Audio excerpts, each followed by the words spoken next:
Takže čaute, tu je Denis a ja vás zdravím.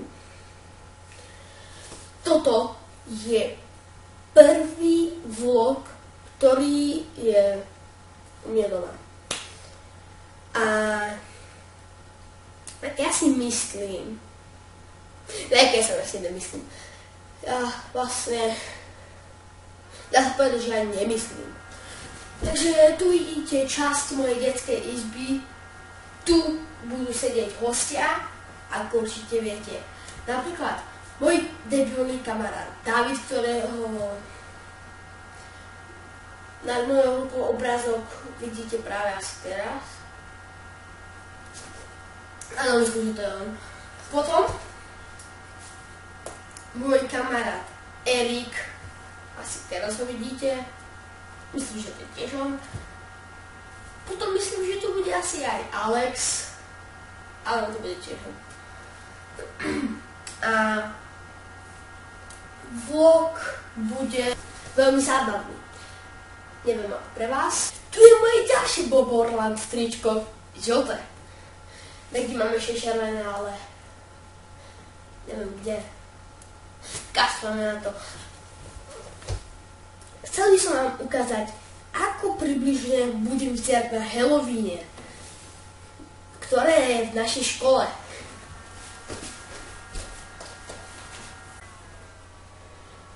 Myslím, že to bude vyzerať nejako takto.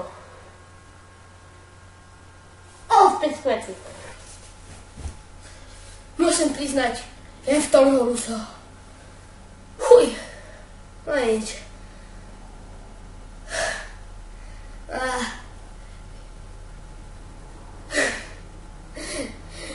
Naozaj je v tom dosť horúco a... O čom by sme ešte hovorili? Už viem. Napríklad o tom, že včera sme hrali Slovensko a Nemecko hokej a kto vyhral? Slovensko! Ale keď sa mi to neviem robiť bez toho, aby som to akože tak si urobil z prstami, akože. Ja už to neviem, počkať. No tak nič. Keby vás zaujímalo, jak vyzerá moja detská izba... Sekundu, počkajte.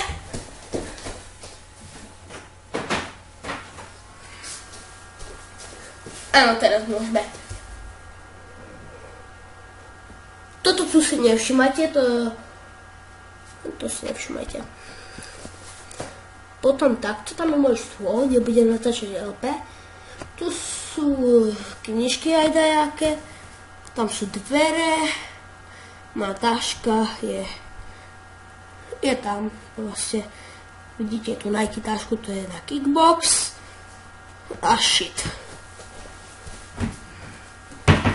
A nič, teraz to je v pohode.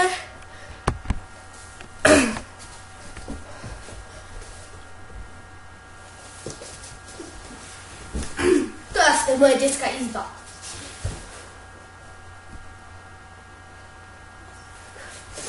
No, neviem, či vyzerá lepšie, keď som tu, alebo tu. Ja tu budú hostia. To sa cítim lepšie. Takže myslím, že z tohto vlogu to bude všetko. A ako ste videli môj kostým, myslím, že je cool.